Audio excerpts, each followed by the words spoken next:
How we met. Bezario Mwiza. Sife Mwiza. We met in Dola. Yeah, at the studio. She came over to record some songs, and yeah, that's how we met. How we met. Hi, this is John Mumba. Well, we met at church 2013. It's an interesting story. How we met on Lifestyle. Lord, you got me saying wow, wow. And now know how. My name is Fortune Mwiza, and I am currently pastoring a church which my wife and I were privileged to start here in Lusaka in Helen Kaunda. And since then we started in a home. We went at Vera Chiluba, very simple and humble beginnings. And then we bought land and built the church. Now we have 3 services. And now we have 50 branches in the country, except in Western Province. So we are about to plant one in the capital of Western Province this year. So I am married to her. She will say our names. And at the moment, we have 2 children. We had 3. One has gone to be with the Lord. So, I finished my secondary school. God opened the door for me to go to German under Kaunda, and then I went for further studies in Kenya and finally in Uganda. So a bit about myself. My name is Judith Mwiza. I've been married. This year we clocked 32 years, and we have 2 children. And one went to be with the Lord 2 years ago. And currently, I'm an entrepreneur. I'm also a school co-director of St. Luke Christian School, where we run a school from nursery school up to grade 7. And apart from that, also doing ministry for the orphans and the vulnerable. So this weekend we'll be visiting one of the homes, and we are taking things there.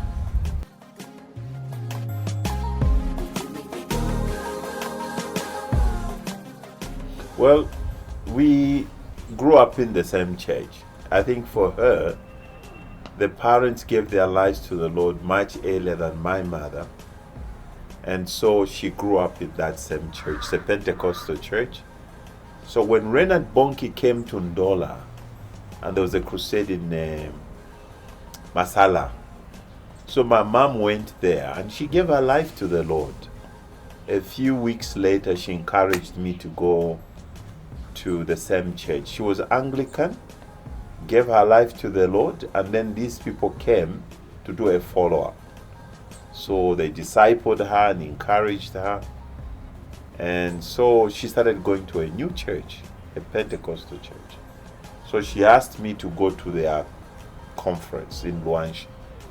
I heard the word, I gave my life to the Lord. And she was in Chingola, I was in Ndola.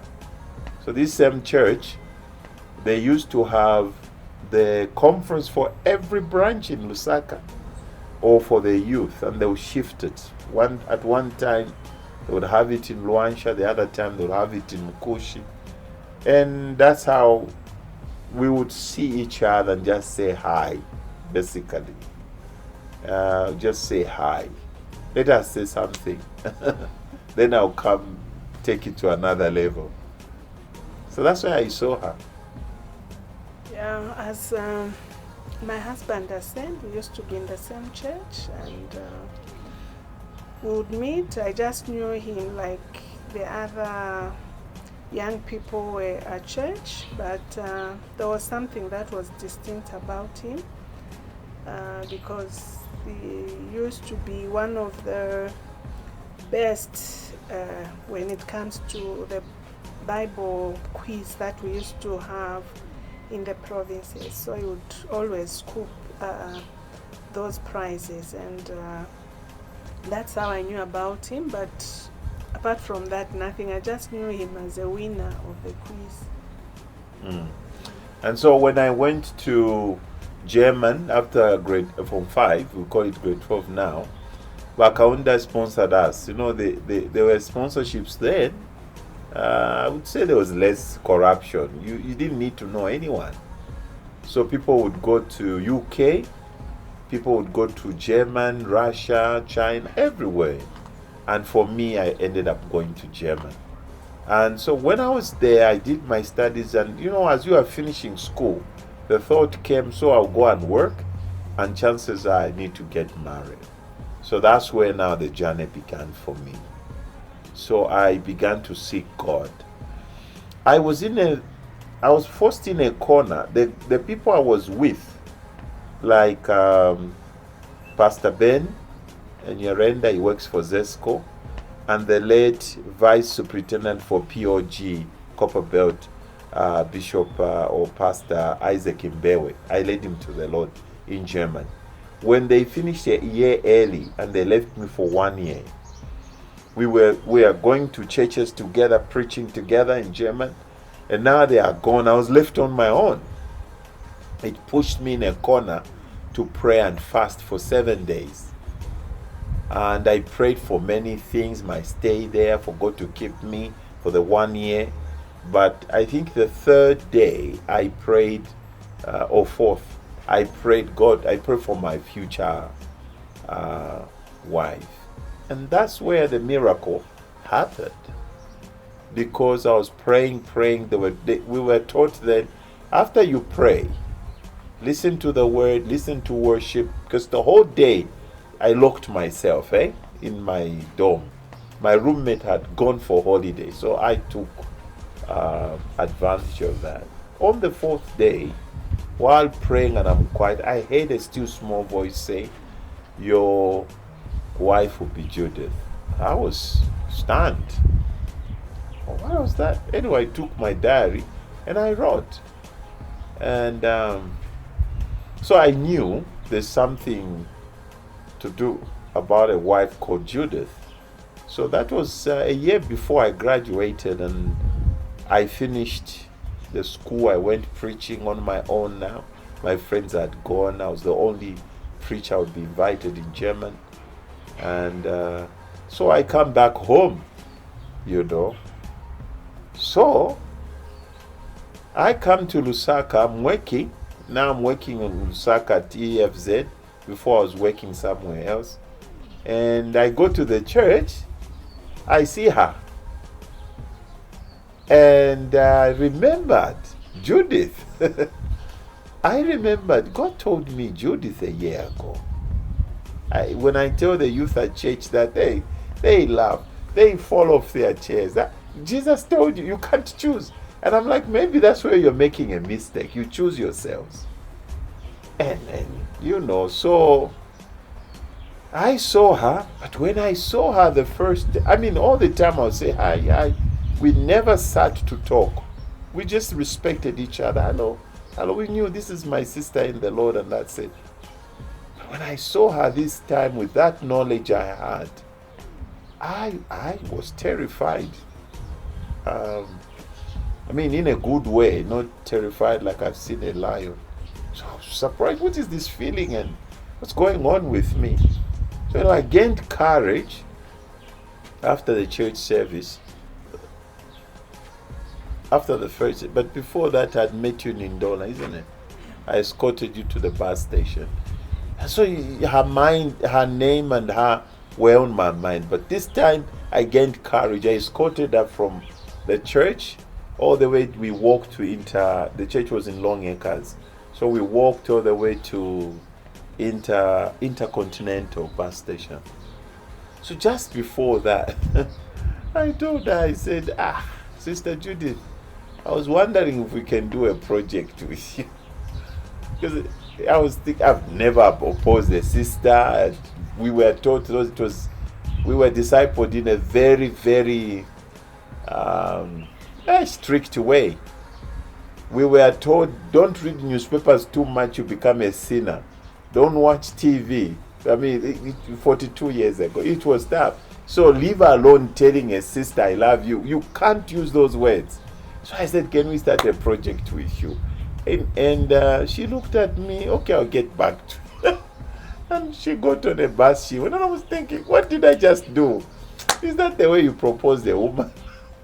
Anyway, that's the first time I mentioned to her, can we do a project together?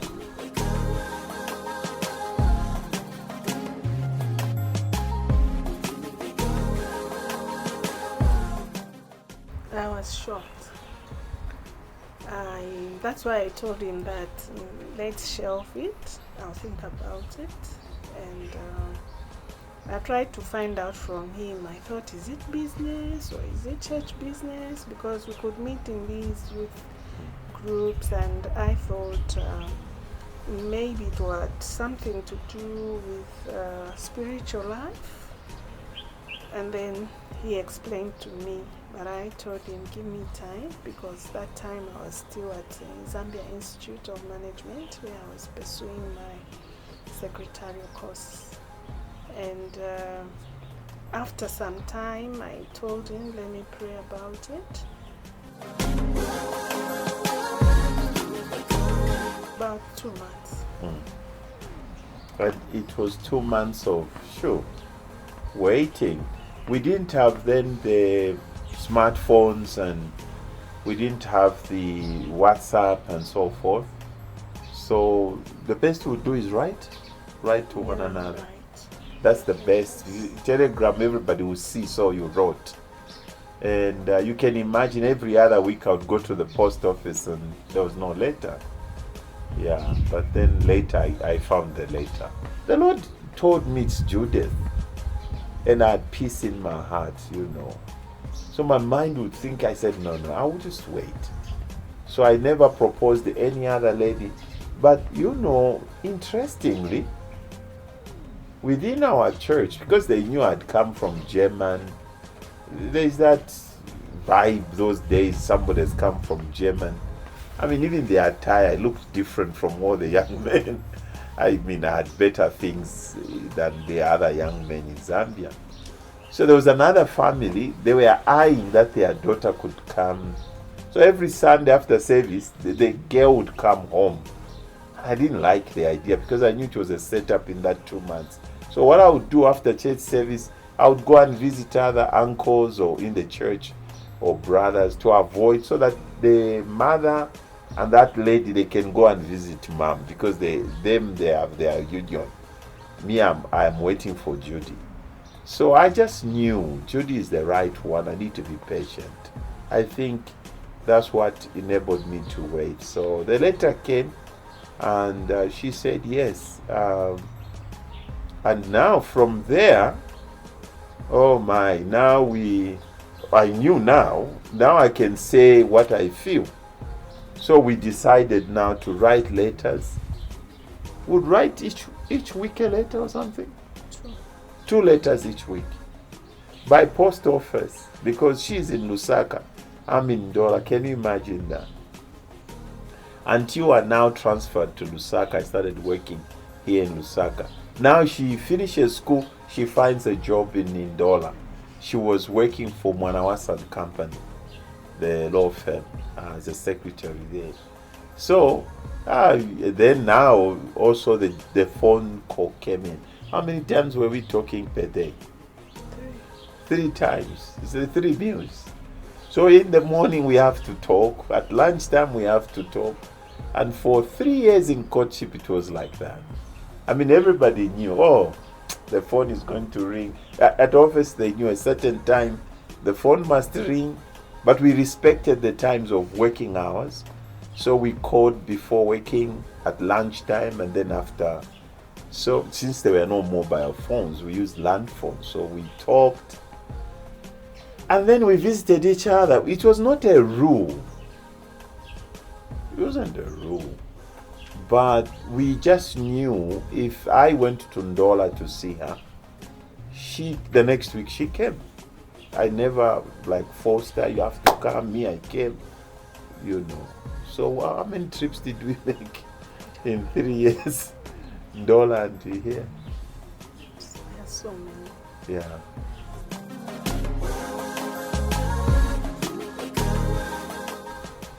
Surprisingly, there was no resistance.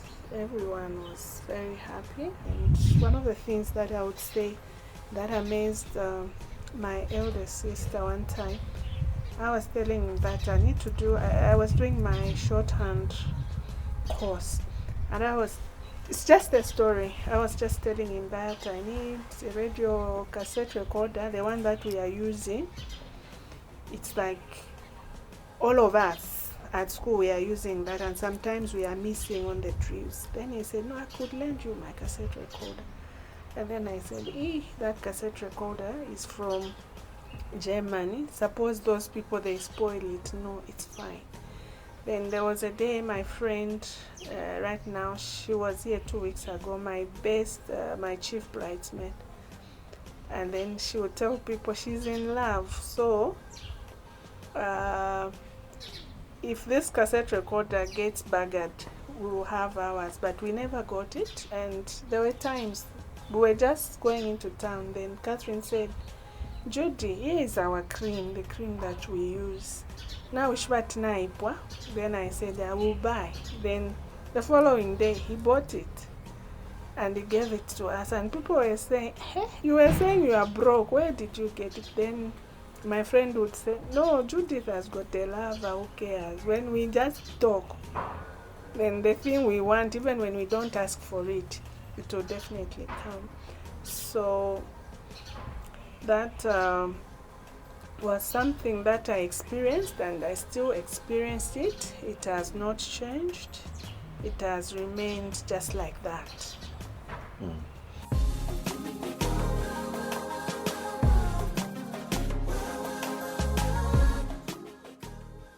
It was a mini wedding, imagine.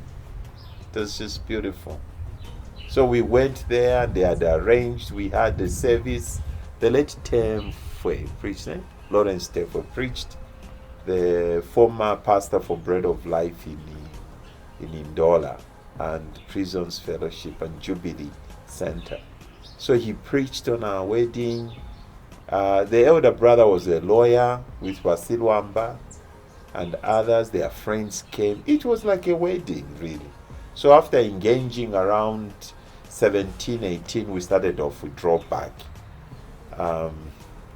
So the Lord was gracious. He gave us few. We made it big, Yeah, we tried to make it big. Now, the context is, those were difficult days of Kaunda. There was no sugar on the shelf, but God provided. There was no cooking oil, but the Lord provided. We had a fabulous. We put on our best dresses and clothes. So yeah. The wedding was very good. Naturally, I'm a people person. I talk to everyone. People are normal, abnormal. They are all my friends, and I talk to everyone. So that makes my life easy. And where I was working, because my boss knew that I was in love, he told me, Judy, when are you getting married? Because I used to do a lot of work, even, not like overtime. I would just say I have so much work and I have to finish it. So he told me, I'm buying drinks for you. So he gave me that time 4 million for the drinks. And my late brother, also came in, and our pastor here, he was very generous. He said, I'm going to cook and do everything. And he also had friends, because as believers, I don't know about today, that even people make committees asking for money, demanding. Like the other day, somebody was saying, we've booked a venue for 105,000. So your level, you have to give us 1.5. I told her that, why should I pay that 1.5? What is the job of the groom? Because he's the one you'll be cooking for. So he has to look for that man. And how much does he have? So we never had those things. Only friends would come in. And also what we had, because we used to talk right from the beginning. I'll tell you, okay, this we are going to do, and that we are going to do, because he had already bought the wedding dress for me. And the shoes, that time my late brother, the lawyer, was in the UK. He bought shoes for me and the flowers. So it was just God's provision, because that time really things were hard to get. But for us, we had it like easy, and a lot of friends came in, like my friend, the one who is in Texas. The other time she came at church to visit me, and people were shocked. She was your chief bridesmaid in 1990 and you are still friends. I said that yes, for us we build relationships. It doesn't mean that we haven't had challenges, but we sort out those challenges and move on. So when she came, because our daughter will be getting married in November, so she brought me a wig and a dress, and I gave her some gifts. So have friends who can add value to you, and make relationships with normal people who will advise you and tell you the truth. So when the Lord told me it's Judith, I think 2 months before, I was praying in my devotional time. I said, look, I have money here in Germany. You know, I was sponsored, and money I was saving. So I had enough money. And I said, now, the wedding in Zambia will be a problem. Lord Jesus, what is the size? And God gave me the size. I had the size. I went to the wedding and I asked for a most elaborate wedding dress, and I bought it. So the tricky was, when did you try it on? Is it a few months before? Yeah. So it was all well packaged. I came with it. And I just walked by faith. And so I told her, I said, now this will be the test whether I had the spirit right. So I gave it to her, and it fitted her. Did you change anything? No, Nothing. No, it just means. I mean, you won't believe it. There are people who go in a shop and buy, and they had to do. No, it just fitted her perfectly. And woo, that was the thing. Judy brought a lot of joy in my heart. A lot of joy. There are levels of joy. There's the highest joy of knowing Jesus Christ, joy of graduating, but there's another joy of getting married to a person you love and you admire. She really brought a lot of joy in my heart. I was so happy. I couldn't believe it. I was so happy. By the way, I just didn't buy hers. I also bought my suit. I never put it on. It was a very, very expensive suit, equally. Expensive wedding dress, expensive. So I also put on my, and wow, what a day. And it was the elder brother who brought her, by the way. Yeah, a good friend of mine. I was more closer to the elder brother, the lawyer, in our times in the church. I mean, I would talk to her, but I would talk to him more. To a point when I was in Germany and was in UK doing his master's in law, he made effort looking for me. But you know, those days it was difficult, unless I had sent him a letter. So he brought her to me, and on behalf of the father and mother. So we were very grateful. Yeah.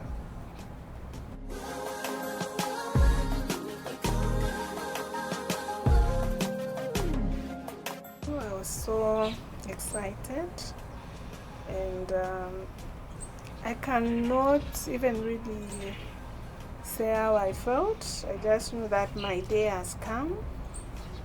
I'm now going to have a new home. Just that feeling brought a lot of joy to me, and I was very excited, looking forward to another life, to start another life. And on the other hand, I was excited, but again, you know, you live like all your friends because we used to share the house. Just that feeling that now, you know, you are leaving and going into another home. But I was really excited about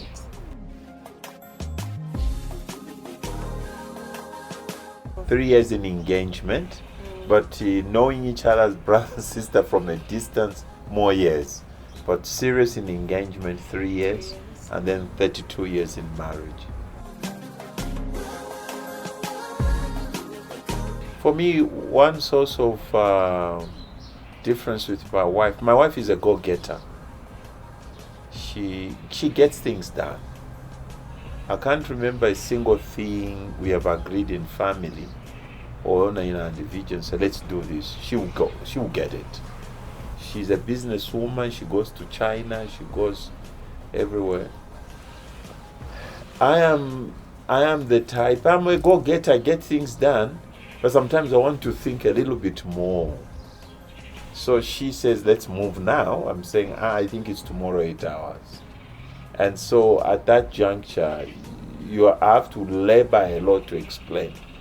Maybe if we wait just a little bit, we can do it tomorrow. That has been one source. Doctrine-wise, we have never differed because we believe the same things.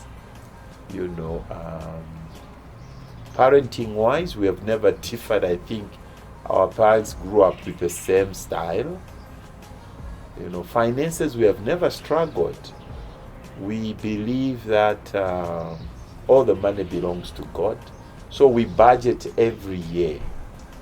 And so what should happen is that we budget together and we bring our monies together. We don't hide the money. No, there's no hiding. All the property we have, she knows, I know, there's nothing secret about it. But I think that has been the one.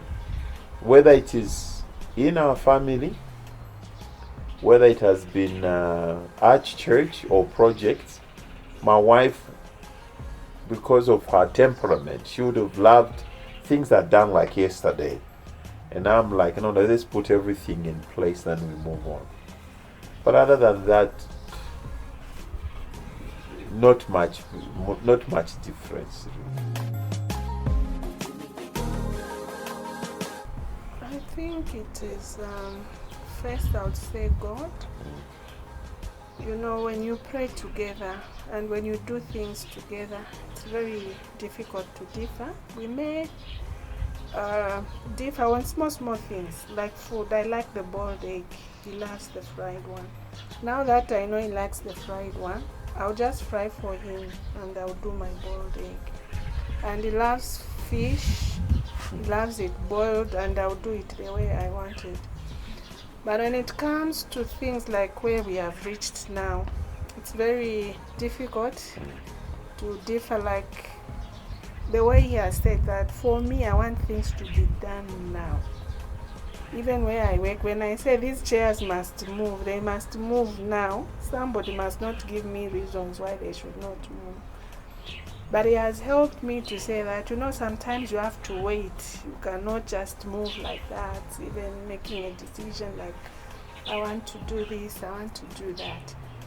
Then the other thing that I would say is that on most of the things we agree, and I'm able to take advice, but where I feel this is not correct, I tell him that you are winning, but this is not what I want, but I'll do it because that's what you want. I'll do it for you, but you'll see what will happen. And when that thing fails, you come back to me. How did you know? Not how I knew. I don't know, but I just felt I should not do it. So it's really been a journey. It's like yesterday, but I thank God that we've just maintained the same things that we used to do, like birthday wishes. Like my daughter was telling me, what are you going to buy for your husband? Because they know that I've been doing this over the years. Even for them, I have to do something because I love my family. They are first. So she told me, what are you going to buy for your husband? Then I told her, then my daughter says he has everything. So I told him we are going to buy him waffles and chocolates and a card. Then he said, no, people, they don't buy cards. I said, he loves cards. We are going to write in that card, happy birthday. Then we buy him things. We'll see, we'll be very happy because the socks, he has enough. Everything, he has enough. And then we're going to take him out one of these days. If it was those days that I was going, he loves crossbands, bow ties, we could have got him extra so that he removes from his wardrobe.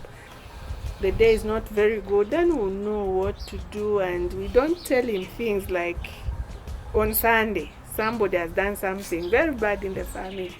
We wait until he delivers the message to the children of God, then we'll tell him, yesterday this is what happened. So when you know a person, it's very difficult to differ with that person.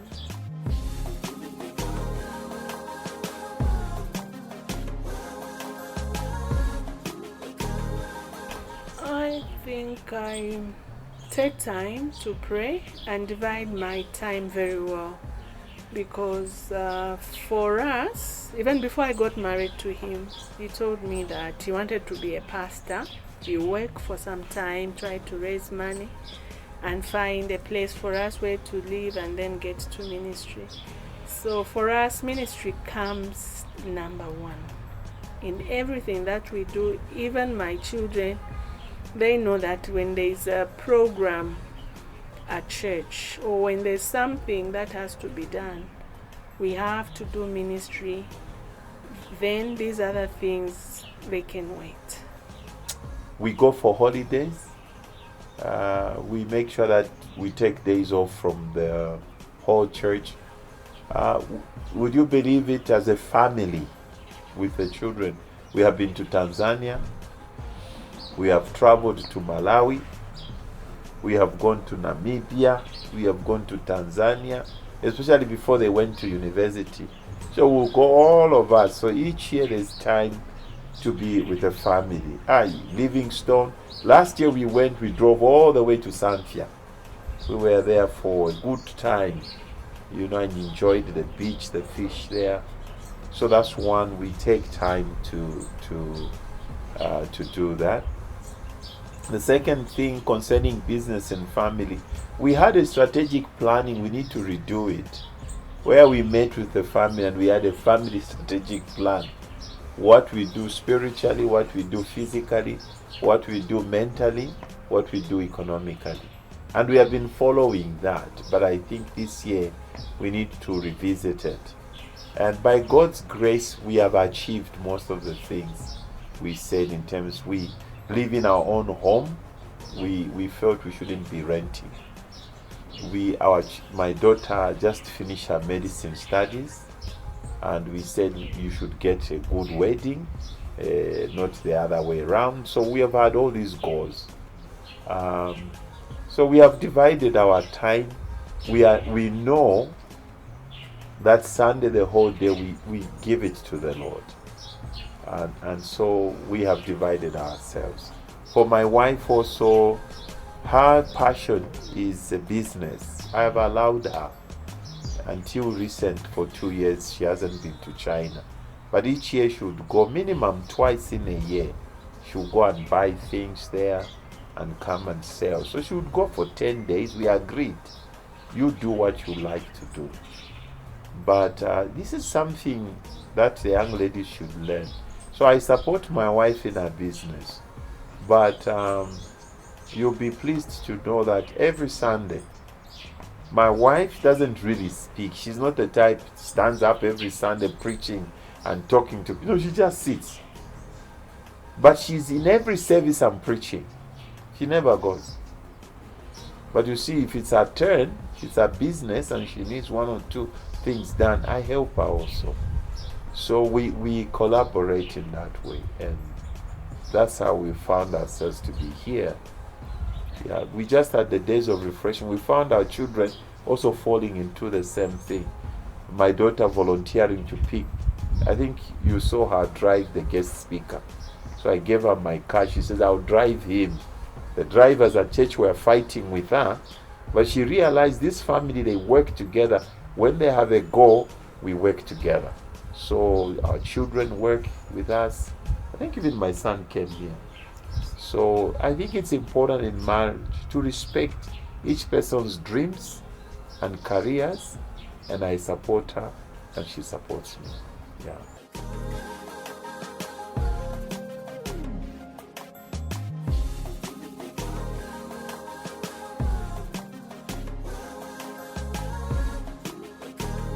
It was a very difficult moment.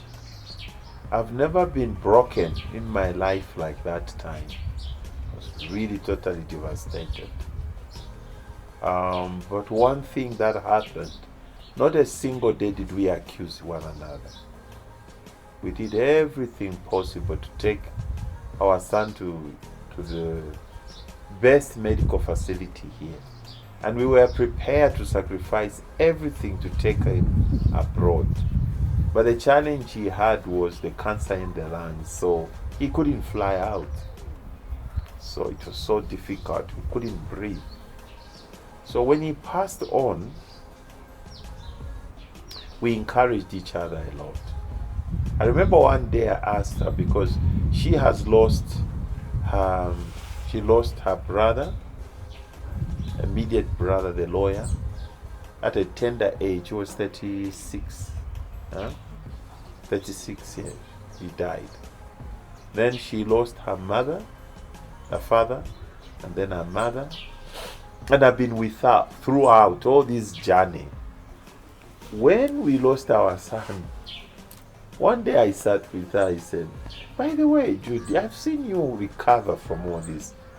What have you done and how have you dealt with the Lord Jesus to help you? It is that talk, And then she would tell me, I just rely on him and know these people, they love Jesus.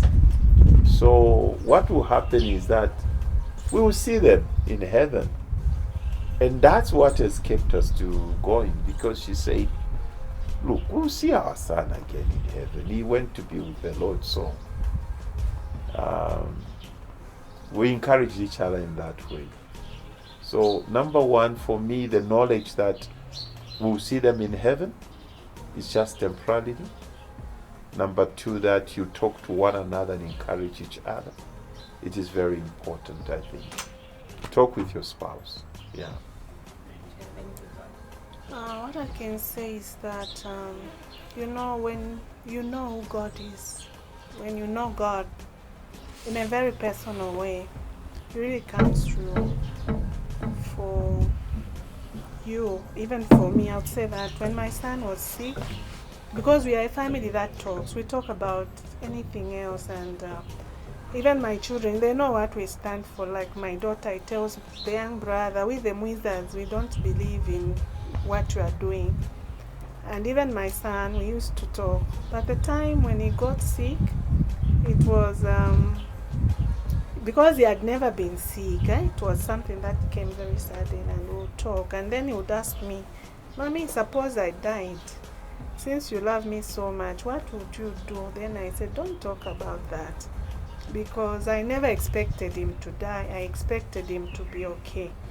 But when we saw things, his health deteriorating, and the doctor who was seeing him, he really prepared us. He would tell me that, do you know that cancer has no cure? And he would say that, you people, you really pray. The way you've taken it, I like it. And he would talk to us. So by the time he was passing on, because he went in a coma, he had said his bye, and he had thanked us. He said, you people, I didn't know that you love me so much. You've sacrificed your time, you have sacrificed your money and everything. So may God bless you and continue to do what God has told you. And I remember he told the dad the last time he spoke, he said, Daddy, continue to preach, continue to encourage people.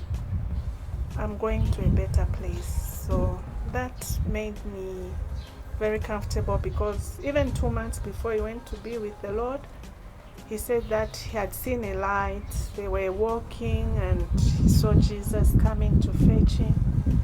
So we just said he's in a better place, but we miss him, but we know he's in a better place.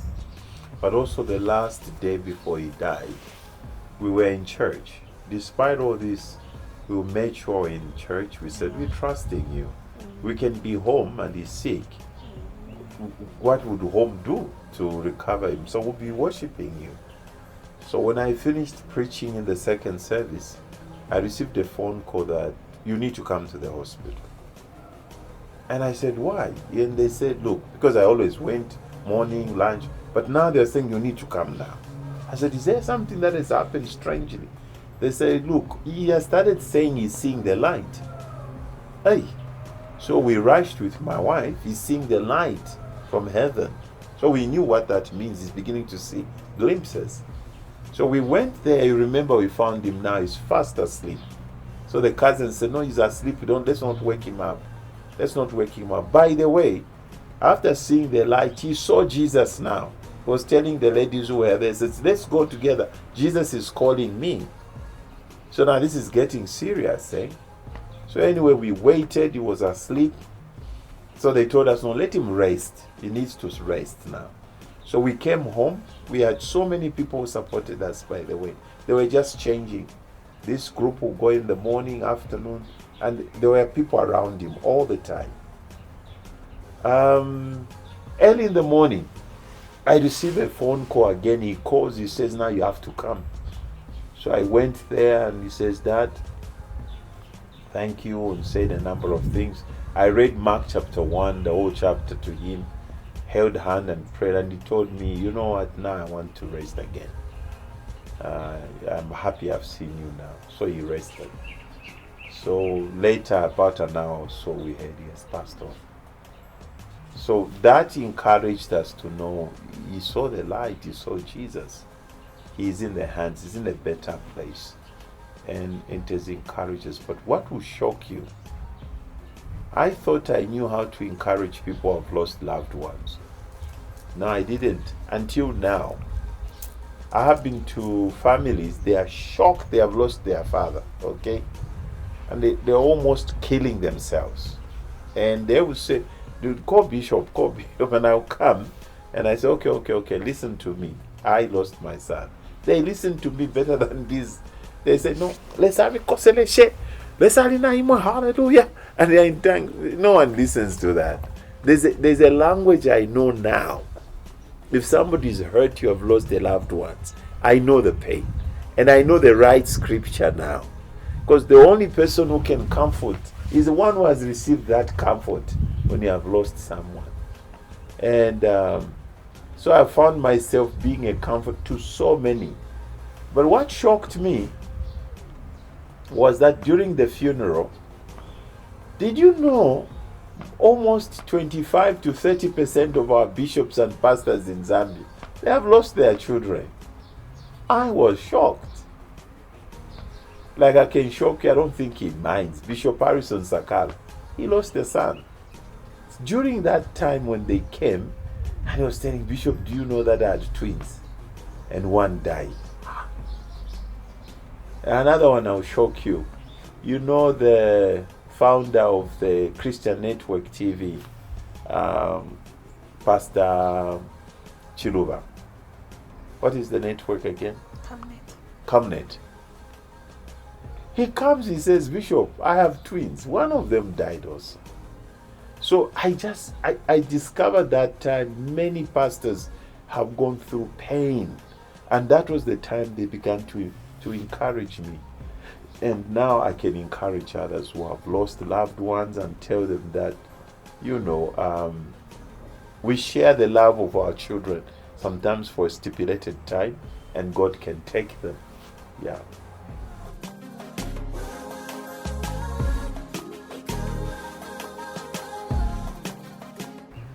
One of the things that I appreciate about Bishop is, or my husband, is that he's very patient and very understanding. And I always tell people who are around him that, he's a kind of a person, even when he knows you are foolish, what you are telling him is foolish, he will sit and understand, like, even when you are lying, you would sit and understand, and he would not raise his voice, and you would feel you are wise, but in his heart he knows you are very foolish. And the other thing is that he's very generous. His generosity just amazes us, even as a family. Like when it was his birthday, we are the ones who were supposed to take him out, but he said, no, I'm buying for you. On the anniversary we'll combine, I'm going to buy for you. And we had prepared something for him, but when he said he was going to do it, my daughter said, hey, let's leave him. And the other thing is that he has a heart for the body of Christ, especially the training of pastors and supporting rural pastors, because it's gone to an extent where he has used our family money to roof some churches in the rural areas and say that, you know what, Judy, I feel that church has to be roofed. It is for the betterment of the family. And the other thing is that he's calm, even when things are bad. You know, like when I was learning how to drive, I used to bash the car. Like one time I almost hit in the school at church. And then when he came, people were saying, ha, twala monako lelo. Then when he came, he was just looking for me. Where's my wife? Where's my wife? Are you okay? And people were shocked. Huh? He hasn't even asked about the car. Then I said, no, I'm fine. And he said, oh, you, Timothy, come and get the car and repair it. And I thought now that was the end of driving. Then we went home. The following day, he gave me another car and he moved from the steering and said, no, I'm so scared. He told me, no, you just drive, just be calm.